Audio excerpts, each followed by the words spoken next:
new $5 million grant to help grow an oyster recycling program in Baldwin County announced today in Gulf Shores. As WKRG News 5's Blake Brown explains, the additional funding is expected to double the efforts already underway.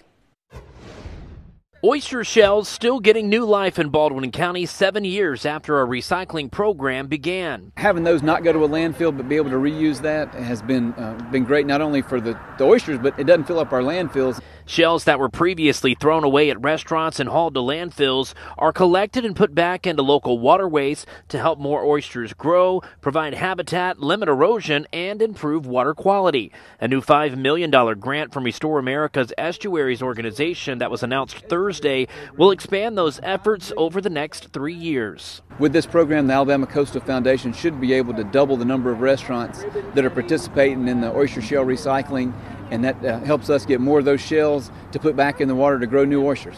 22.2 million shells have been collected so far, with close to 20 restaurants participating in the program. The original Oyster House was the first restaurant locally to show their support back in 2016. We were literally sending oyster shells to the landfill. They weren't getting back out into the water to grow more oysters, which is part of the reason why we've depleted so much of the oyster. I mean, that and hurricanes. Once collected, the shells sit and cure on this massive property along the Intracoastal Waterway in Gulf Shores.